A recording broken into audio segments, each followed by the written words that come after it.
Magandang umaga! Kumusta po?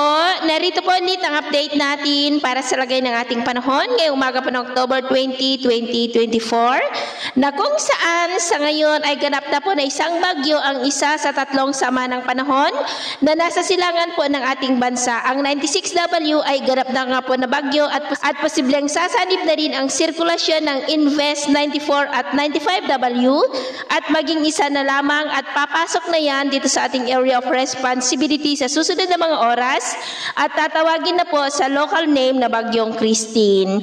Buong Luzon po ay maging alerto dahil posibleng tatahakin ito ang Northern Luzon at mararamdaman na ito sa Miyerkules hanggang sa weekend o kaya naman po ay Martes hanggang sa Huwebes na nagbabanta naman na dadaan dyan sa may Bicol Region at Central Luzon. Kaya patuloy po natin nababantayan ito dahil magkaiba man ang pinapakita ng mga weather models tungkol sa direksyon nito ay pareho naman ay pinapakita na tatama po dito sa Luzon at ito naman ay pinapakita ng forecast model natin pong ginagamit hanggang po sa susunod na 2 linggo. At sa lagay po ng ating panahon ngayong madaling araw ay may mahinang daloy na po ng mahinang bugso ng hanging amihan o northeasterly surface wind flow dito po sa northern part ng Northern Luzon at extreme Northern Luzon na dahilan ngayong madaling araw.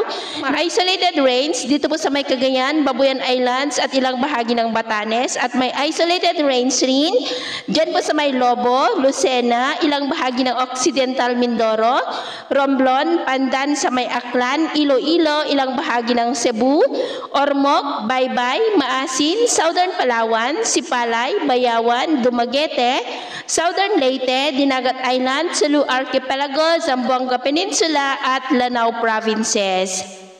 At mamaya po ay sisikat naman ang araw sa malaking bahagi ng ating bansa pero may tsansa pa rin ng maulap na kalangitan with isolated rains dito po sa ilang bahagi ng Cagayan, Isabela, Polillo Island, ilang bahagi ng Palawan, Iloilo, Bacolod, Cebu, Bohol, Southern Leyte, Dinagat Island, Sulu Archipelago, Zamboanga at Sarangani. At mamayang hapon po mas maraming lugar na ulit ang makakaranas ng mas maulap na kalangitan with isolated rains sa ilang bahagi ng ating bansa. Kaya kung lalabas tayo sa ating mga tahanan, ay ugaliin lamang po natin lagi ang magdala ng kahit anong panangga natin sa init ng araw at proteksyon na rin po sa mga biglaang buhos ng ulan. At sa atin naman pong mga baybayin, dahil po sa mahinang daloy ng amihan o northeasterly surface wind flow, ay iwasan na muna natin ang papalaot, lalo na po dyan sa baybayin ng Batanes at Babuyan Islands dahil ang mga alon dyan ay posibleng aabot hanggang po sa 3 to 4.5 meters height. Maging po sa baybayin ng Cagayan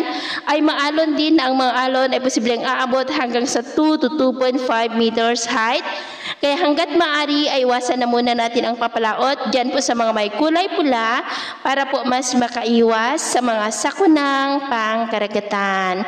So ito po ng latest update natin sa araw na ito. At ako po muli si James na nagsasabing sa kahit anong pagsubok po na darating sa ating buhay, huwag na huwag po tayong mawawalan ng pag-asa. Thank you and God bless.